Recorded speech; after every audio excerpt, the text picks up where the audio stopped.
Добро вечер, започнува светот денес на Тера. Еве ги вестите на денот. Како воздух дишеме денеска во Битола? Мапирајте депонии на светската организација Let's Do It означени 2. Добалчак со сите своји проблеми е филм на кој Европа може да завидува.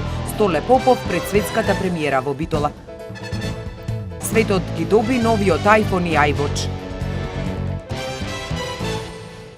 Денеска Битола дише чист воздух според податоците од Министерството за животна средина, но тоа се податоци само од една мерна станица, втората и натаму не работи. Оливера Михајловска. Во Битола денеска во 10 часот, според податоците од Министерството за животна средина, каде информациите за квалитетот на амбиентален воздух се достапни за граѓаните, стои дека дишеме чист воздух. Според останатите податоци, во 10 часот утринава многу високо ниво на загадување имало само во Газибава. Високо во Лисичи и Ректорат и тоа кај PM10 честичките. Битола 1 и Битола 2 се двете мерни станици во градов, каде оваа страна покажува дека Битола 2 се уште не е во функција, додека Битола 1 мери само јаглерод моноксид, PM10 и сулфур диоксид, кои денеска покажуваат ниско ниво на загадување на воздухот. Ова се податоци за измерените концентрации на 6 загадувачки супстанции од 17 мониторинг места кои се прибираат на секој час. Воедно, овој портал обезбедува информации за јавноста во реално време за надминувањето на граничните вредности за квалитет на воздух. Таму е покажано дека Битола 1 последно надминување измерила на 4 овој месец, кога дури за 90 била поголема загаденоста од дозволените 35. Зошто мерните станици во Битола не мерат концентрации на 6 наведени супстанции, зошто Битола 2 се уште не е во функција, останува отворено прашање. Министерството за животна средина и локалните власти од наредната недела загаденоста на воздухот ќе ја решаваат преку кампања. Првиот човек во Министерството за животна средина и просторно планирање, Нурхан Изаири, не откри што точно ќе се превземе за намалување на загаденоста, но децидно вели дека надлежноста не е само на товар на Министерството, туку и на првите луѓе во општините. Според Изаири, загаденоста не доаѓа само од автомобилите, туку и од домаќинствата и индустријата. Министерството за животна средина неодамна извршило мерење на загаденоста на индустриските капацитети во земјава, кој колку загадува ќе се знае наредната недела, пошто градоначалниците ќе треба да превземат мерки. Ние следна недела ќе излеземе со кампања, така што ќе треба да се вклучат и локалните власти. Не се надлежни само Министерството, туку и локалните власти. Ќе се разгледа ова можност со сите локални власти и ние ќе излеземе со кампања како да го подобриме тоа. Ние извршивме мерења и на други загадувачи на воздухот, така што и тие мерења се пратени во надлежни лаборатории акредитирани, така што во склоп, кога ќе ни се вратат и другите резултати, ќе излеземе со за јавноста, за сите загадувачи, за сите дотични, за сите. За зимава градската власт се подготвува да го примени лондонскиот метод за намалување на загаденоста. Улиците во зима ќе се прскаат со калциум, магнезиум, ацетат, средство кое ги лепи PM10 частичките од воздухот на асфалтните површини и ги спречува да се шират. Минатата година загаденоста ги надмина границите 25 пати над дозволеното. Градските власти како трајно решение за решавање на проблемот со загаденоста се повикуваа на гасификацијата. На темата животна средина продолжуваме и натаму, светско, но локално. На светската мапа на отпад можете да ја обележите депонијата која ви е во близина. Намерата е сите да можат лесно и едноставно да ги мапираат местата со непрописно фрлен отпад на локално и на глобално ниво, за потоа полесно да се организира акција за чистење. Маја Богоевска. Кога одиме по улица има случаи кога и не го забележуваме ѓубрето, а некогаш ни депониите. Може би ако не погоди непријатен мирис. Но што би било кога визуелно ќе видиме колку депонии не обкружуваат и на кои места се наоѓаат? Тогаш може би реално би виделе со каков проблем се соочуваме. Светската мапа за отпад е едно такво место на интернет каде секој може да обележи депонија, колкава е во кубици и од каков тип, стакло, гуми и слично. Таа се наоѓа на интернет страната на светската организација Let's Do It. Според неа, во Македонија се мапирани 296 точки каде е означен отпад или депонија. Во Битола се мапирани 2 депонии, од кои едната е во Стрелиште со волумен од 50 метри кубни, во која е наведено дека има пластика, метал, гуми, а другата кај улицата Мукос, која е означена дека има 3 метри кубни, а се состои од метал, гуми и пакети. Во регионот, депонии само се означени во Ресен, 12 на број, најмногу се мапирани во Скопје. Во кампањата на оваа светска организација вклучени се досега 111 земји со над 10.000 волонтери. Досега имало 198 чистења. Последните податоци за масовно чистење на дивите депонии во Македонија, објавени на овој сајт, се од 2012 година. Тогаш во еднодневна акција на организацијата Ајде Македонија, која е дел од светската организација Let's Do It, се собрани 60.000 метри кубни ѓубре, а проценката била дека во земјава има 210.000 тони несобрано ѓубре, како и повеќе од 1000 диви депонии. Целта на оваа мапа е искрена и реална, велат од организацијата во описот, да се покаже каде е ѓубрето. Намерата на светската мапа на отпадот е сите да можат лесно и едноставно да ги мапираат местата со непрописно фрлен отпад на локално и на глобално ниво. Тоа може да се направи преку мобилен со симнување на апликацијата или пак од компјутер. На овој начин, кога се знаат локациите, лесно може да се направи план за расчистување и да се организираат акции. Но во секој случај треба да се повлијае и на еколошката свест кај граѓаните, бидејќи според досегашните искуства, неколку депонии, иако неколку пати беа чистени од локалните власти и предпријатија, никнуваат на истото место. Остануваме кај животната средина, односно околината. Станари од зграда на Партизанска неколку години имале проблем со отпадот и неподносливата миризба кој ги вознемирува. Побарале помош од надлежните. Вчера се обратија и во медиумите. Купишта ѓубре, пластични шишиња, голем број на мачки и кучиња скитници. Оваа слика може да се види од улицата Партизанска во Битола. Околу 44 станари од двата влезови на оваа петкатница, а и околните куќи кои што се наоѓаат во близина на објектот, се соочуваат со проблем веќе 2 до 3 години. Многу кучиња, мачки, веќе се пикаат по колите, тргнеме со колите, ќе изгазиме мачка, таа ќе скапи, миризба се крева неуба. Многу години се обративме сегде. Никој не ќе да поможи и ништо да стори.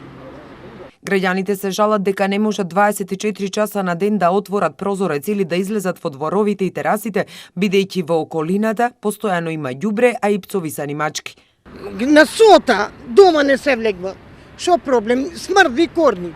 Господисав над 40. Кучиња, мачки се има.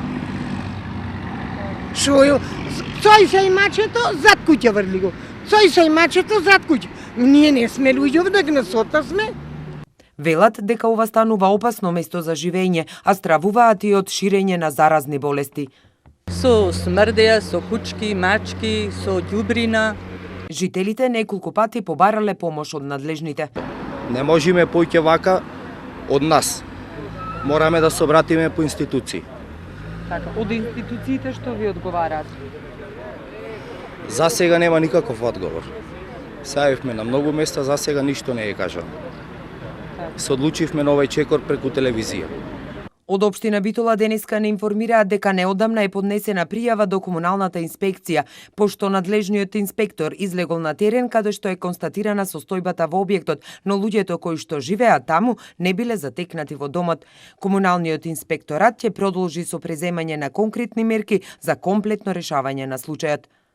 Со најновите одлуки, владата реши да се стави крај на увозот на премногу стари возила. В година ќе следува 6-месечен преоден период, во кој ќе биде дозволен увоз на автомобили со нормите Евро 3, а потоа ќе можат да се увезуваат само автомобили со стандардите Евро 4 за издувни гасови. Оливера Михајловска. Од 1 септември годинава во Европската Унија е дозволена продажба само на возила со нормите Евро 6, кои се значително построги за автомобилите со дизел мотори, а поблаги всушност многу поблиски до Евро 4 за бензинските возила. Со најновите одлуки, владата реши да се стави крај на увозот на премногу стари возила. В година ќе следуваат 6-месечен преоден период во кој ќе биде дозволен увоз на автомобили со нормите Евро 3, а потоа ќе може да се увезат само автомобили со стандардите Евро 4 за издувни гасови. Од средината на идната година во Македонија ќе може да се увезуваат возила стари до 10 години. Во изминатиот период, од март 2010, кога со измените во правилниците и законската регулатива се дозволи увоз прво на Евро 1, а потоа и на возила Евро 2, во Македонија влегоа повеќе од 160.000 стари патнички возила, што е речиси 2/3 од поранешниот вкупен возен парк, чија просечна старост се проценуваше на 14 до 15 години. Метафорично, спуштањето на рампата за отпадот од Европа со новите прописи од идниот јули практично ќе се услови со увозот само на возила не постари од 10 години. Цената на 7-8 години стар автомобил во странство со просечна помината километража изнесува од 25 до 35% од цената кога бил нов.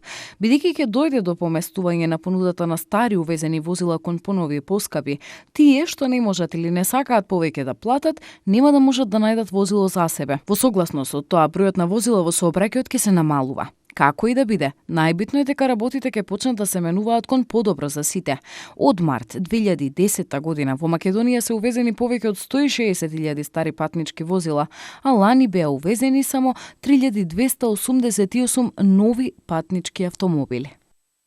И една сервисна и важна информација и за пешачите и за возачите. Заклучно со 10 септември престанува да важи забраната за сообраќај на вкрстувањето на улицата Маршал Тито со Димитар Илиевски Мурато, кај Епинал на Широк сокак во Битола. А еве што ќе гледате во продолжение. Пред големиот концерт со Игор Џамбазов во Актуелна тера. И за други теми по кусата пауза, останете со нас.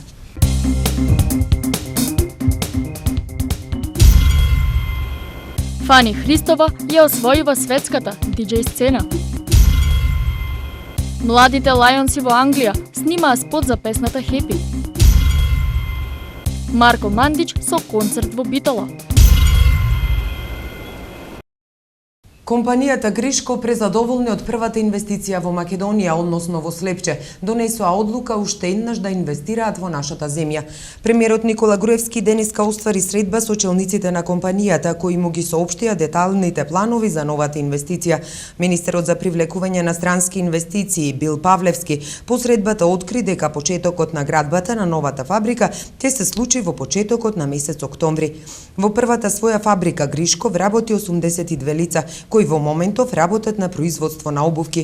Во фабриката која денес ја најавуваме ќе бидат вработени околу 200 лица. Се очекува следната година втората фабрика да започне со работа, а во меѓувреме ќе бара работници кои дополнително ќе ги обучи, истакна Павлевски. Компанијата Ева на снабдување во пресрет на третата фаза од процесот на либерализација на пазарот на електрична енергија најави специјални понуди за бизнис корисниците на отворениот пазар. Бизнис корисниците ќе имаат специјален третман со посебни пакети дизајнирани според специфичните потреби на нивниот бизнис. Ќе понудиме ефтина тарифа за сите бизнис корисници, а во зависност од напонското ниво на кое се наоѓаат, ќе понудиме поевтина цена и до 40%, вели менаџерот на Ева на снабдување Нико Берберу. Третата фаза од процесот на либерализација ќе овозможи сите лиценцирани снабдувачи да понудат пониски цени за корисниците од досега регулираните. Со новите измени поврзани со процесот на либерализација и реализација на третата фаза, домаќинствата и малите компании имаат право да се снабдуваат со електрична енергија на слободен пазар или да останат на регуларниот пазар, каде што цената и понатаму ќе ја одредува регулаторната комисија за енергетика. Оваа категорија на потрошувачи ќе треба до 15 ноември годинава да се изјаснат дали остануваат на регулираниот или пак ќе се одлучат да се снабдуваат со електрична енергија на слободниот пазар. Цената на регулираниот пазар ќе одредува регулаторната комисија за енергетика, а на отворениот цената ќе зависи од сите пазарни компании, вели менаџерот на Ева на снабдување. А во Битола е пред големиот фестивал, јубилејниот 35-ти Браќа Манаки. На вториот ден од фестивалот ќе биде светската премиера на Добалчак. Македонскиот филм Добалчак на режисерот Столе Попов е единствениот пријавен кандидат како кандидат на Македонија за престижната награда Оскар. Филмот е снимен по сценарио на Горан Стефановски, а македонската премиера ќе ја има на 14 септември на фестивалот Браќа Манаки во Битола. Поминаа многу години од создавањето на сценариото. Уште тогаш антиципиравме некои работи и свативме дека историјата не се менува. Од секогаш сакав да снимам филм за комитите. Ме интересираше прашањето на самостојност стојноста на слободарската идеја. Имав 3 неуспешни обиди за да снимам и конечно ни успеа. Многу се радувам што премиерата ќе биде на фестивалот во Битола. Јас инсистирав да не биде на самото отворање, зашто церемонијата трае час и кусур, а филмот е долг 165 минути. Кога правам филм, работам интуитивно со цел да постигнам што поголем степен на идентификација на гледачот со ликовите и мислам дека успеа во тоа, вели Попов, кој најави дека скопската премиера на филмот ќе биде во октомври, вели режисерот за филмот. Добалчак е голем и сериозен проект со кој секоја европска кинематографија би се гордеела. Вака режисерот Столе Попов се огласи на пресконференција во Скопје. Еден проект со кој било која европска кинематографија, значи европска кинематографија, би била поносна во продукцијска смисла, за уметничката ви оставам вас вие да судите, меѓутоа било која европска продукција би била поносна и би се гордеела. А ако споредбено, например, се погледа буџетот на филмот со она што како капацитет и продукцијски го носи тој филм, ќе видите дека за европски прилики, да не збориме за амерички, дека е тоа повеќе од смешно. Значи, повеќе од смешно. Но точно е тоа дека имаше известни проблеми за време на снимање на филмот, имаше и висмеајори, меѓутоа имаше и недоволно промислени организацијски зафати, имаше, би рекол, од неискуство. Македонија се уште нема, значи и професионален филмски капацитет, до таа мера голем, која сака да работи самостојно еден филм, за да може да го изнесе без никаков проблем. Значи, тоа ви го тврдам најодговорно. Имаше и субјективни пропусти многу, као и у секој голем филм. Значи, тоа е факт. Меѓутоа, мислам дека ни најмалку сето ова не фрла дамка врз самиот филм, а на крај краишта вие ќе можете сами да просудите од кој ќе го видите филмот. Во пресрет на концертот интервју со Игор Џамбазов во Актуелна тера. Реков, 2 звезди доаѓаат во Битола, Жулиет Бинош на фестивалот Манаки и пред фестивалот, како е своевидна увертира во делот на забавата сето она што ќе значи Битола во овој период, големиот концерт Игор Џамбазов. Не верувам дека некој не знае, како што исто така не верувам дека некој не знае дека веќе не си скопјанец Демир Хисарес, дека ќе вадиш лична карта, дека не го сака Скопје, дека никогаш не си ја навредил Битола и дека сите прочитале многу книги. Се е обратно од тоа што сум кажал. Прво, не сум Демир Хисарец, туку слепчанец. Второ, не ги мразам битолчани, туку тие ме мразат мене, но со текот на годините ги изгладуваме односите.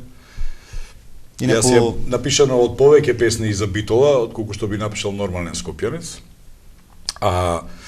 Инаку овие муабети се ексклузивни само на социјалните мрежи, каде што зборуваат некакви изфрустрирани, нереализирани типови кои ништо во животот не направиле, па нема друго што да прават, па да се расправаат. Но ние сме овде за голем повод, 12 на ракометното игралиште, Средба со тебе, одблиску, женскиот свет после интервјуто на Тера, како да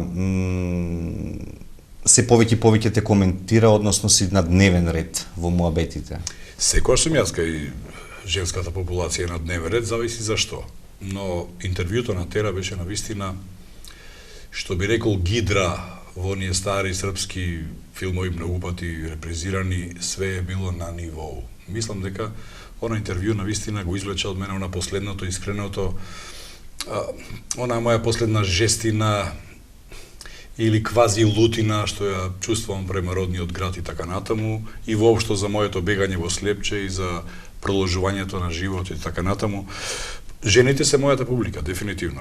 Јас ги очекувам сите од 20 до 70 години. На 12 и да вее, и бора да коси, слепчанец, тука песна ви носи и тука нема утка. Се надевам дека нема да има утка, прво заради тоа што времето кажува дека ќе биде добро, второ заради тоа што Битола веќе се полни со скопјани и со странци, дојдени за Манаки. Манаки фестивалот, кој оваа 12 година... случајно го одбра како термин или? Па, можам да ти признам дека случајно. Случајно, да. И кога разбравме дека е ден во очи на Манаки, најстариот фестивал на филмска камера во светот, и уште од озгора една од моите омилени глумици, Биношката, која доаѓа и која верувам ќе предизвика внимание барем кај овие од средната и постарата генерација која паметат од филмовите. Значи, мислам дека е Оскаровка која навистина заслужила Оскарот и многу луѓе што доаѓале и на овој фестивал и на други во регионот, а ги представувале како Оскаровци, никој не ги ни знае. Но ова е една глумица која во себе го носи и театарското, прво била театарска глумица, па телевизиска, значи го поминала целиот оној трнлив пат и навистина Битола има привилегија да има една од најголемите 100 женски звезди филмски на сите времиња. Како гледаш на фестивалот Манаки? Па оваа година мислам дека ги надминува сите очекувања заради тоа што јас мислам дека досега не се случило два долгометражни играни филма да имаат своја премиера на фестивалот Манаки.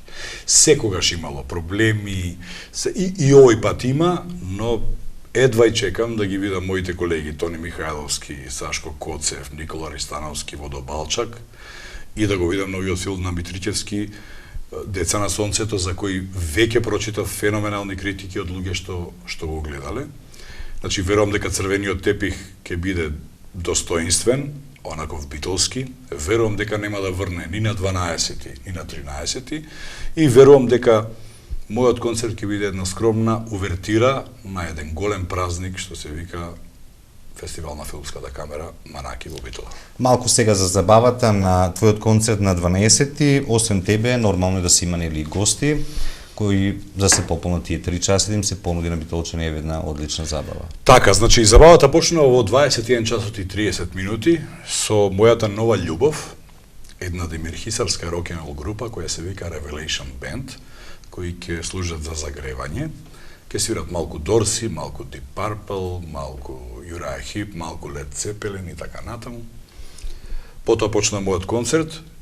Имам 3 битолски звезди. Значи ги имам моите пријатели од Театар Солза и Смеа. И да објавам јавно дека пред 15 минути се смиривме со Сашко од Солза и Смеа.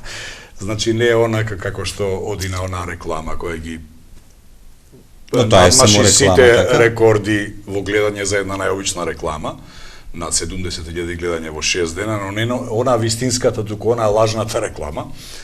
Потоа се моите пријатели драги. Таа лажната реклама беше заради маркетинг? Бидејќи вистинската нели ја гледаат? А таа има само 3.500 гледања, а оваа лажната има 70.000 гледања. Но тоа е нашиот менталитет. Потоа се моите омилени Памперси, Димитар Андоновски, како мој старо нов пријател, кој беше гостин на мојот концерт во Борис Трајковски. И еве да кажам една убава приказка за него, дека дента на мојот концерт, на 1 ноември, во Скопје, почина неговата баба. И кога мене тоа ми го јавија сабајлето, јас му порачав да си замени дома и дека ќе пееме заедно некогаш на друго место, во друга прилика. Тој го одби тоа и рече, мојата баба би била најсреќна, која би знаела дека вечерва пеам на твојот концерт. И тоа не се заборава. Такви пријатели се пријатели за цел живот, нели? И сега прашањето не е... И се разбира само, извини, само да довршам, секако Владче Илиевски, како едно дете кое ме обожава, кое следи мојата кариера, за кого сум пишувал песни и така натаму, и најголемата звезда, мојата пријателка и девојка што ја обожуваат сите битолчани и битолчанки, се вика Тамара Тодевска, и таа ќе не почести со своето присуство. И секако тука е Гуру Харе бенд, можеби најдобриот бенд кој моментално екзистира во Македонија. Не се сомневаш дека ќе го наполните цело ракометно игралиште? Да ти признавам нешто. Јас сум се сомневал во моите ризици само тоаш кога сум играл комар. А секогаш кога сум играл комар во мојата професија, никогаш не сум загубил. Значи, моите проценки се такви. Битолскиот менталитет е таков. Никој не купува карти во предпродажба, сите чекаат да купат карти во 5 минути до 21:30, а тогаш се поскапи, но ако имате битолчани пари за расфрлање, расфрлајте ги, што да ви кажам. И на крајот, повеќе ти почитуваш луѓе или имаш повеќе почитувачи?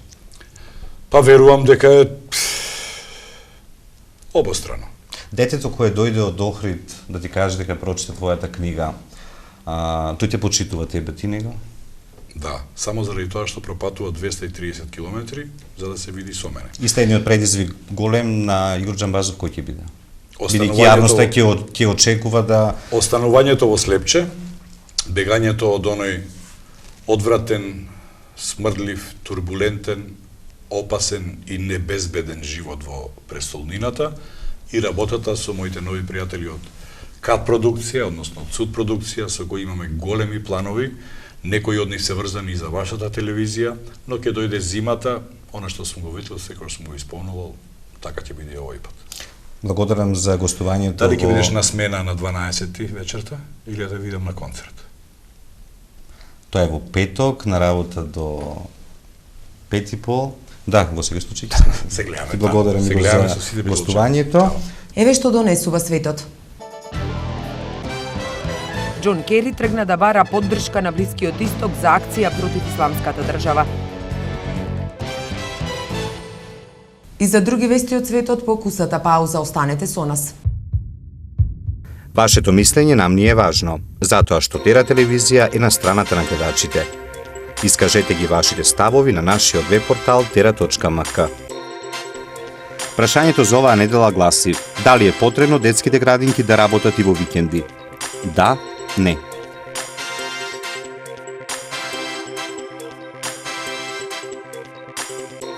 За резултатите од анкетата читајте на tera.mk или гледајте во вестите на Тера телевизија.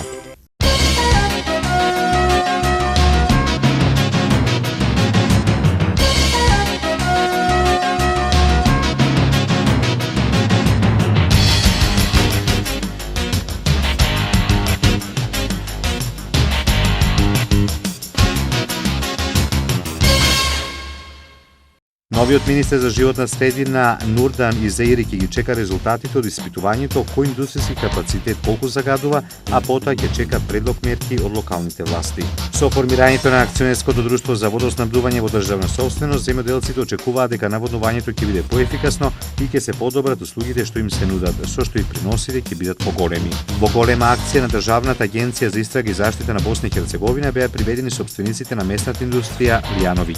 Оценка е на аналитичарите од Босна дека НАТО наскоро може да се огледа дека празнините кои во експанзијата кон исток ги остави зад себе може да бидат многу проблематични. Австријскиот политичар Јоханес Хан, кој досега извршуваше функцијата еврокомесар за регионални прашања, идните 5 години ќе биде комесар за проширување.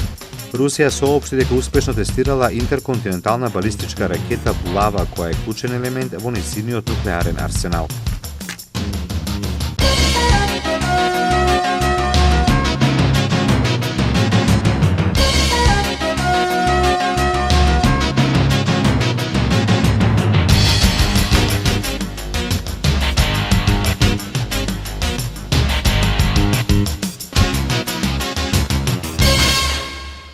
Топ вест во светот е новиот iPhone кој синоќа беше промовиран. Долго очекуваниот часовник на Apple се покажа дека не е iWatch како што се зборуваше, туку едноставно Apple Watch. Новиот уред беше представен од директорот на компанијата Тим Кук, кој го опиша како првиот нов производ на Apple по смртта на основачот и идеолог Стив Џобс.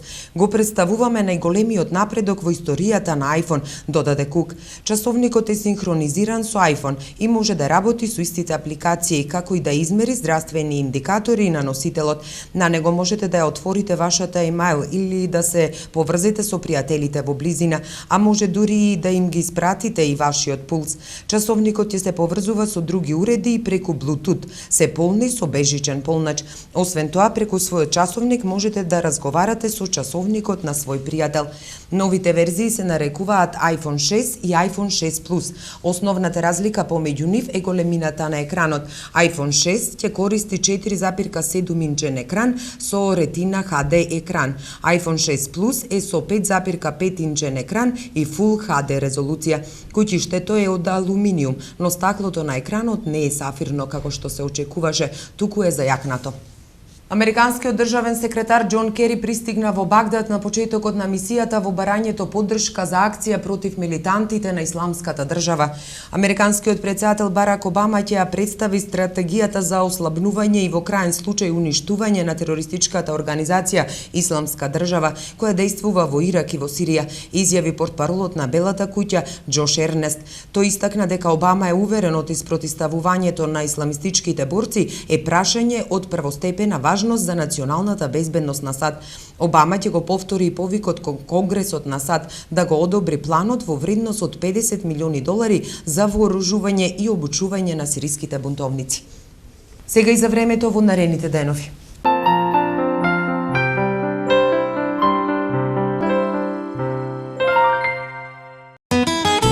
Какво ќе биде времето утре во Европа?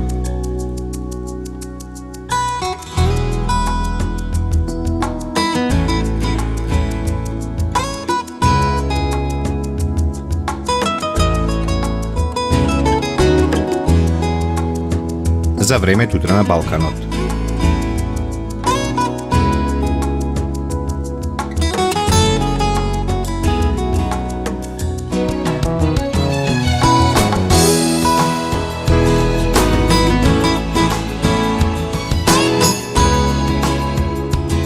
Какво ќе биде времето утре во Македонија?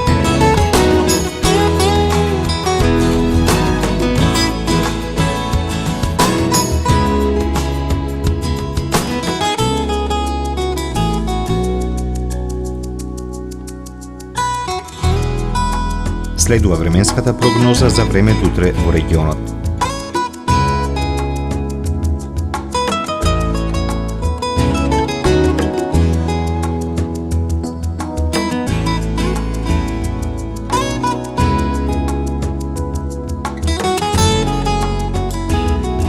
Какво ќе биде времето утре во Битола?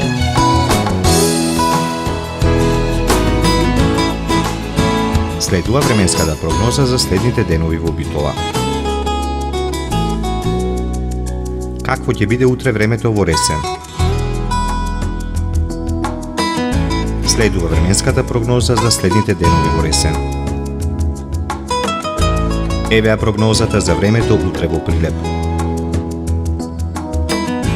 Какво ќе биде времето во наредните денови во Прилеп? Какво ќе биде времето утре во Кичево? Следува временската прогноза за следните денови во Кичево.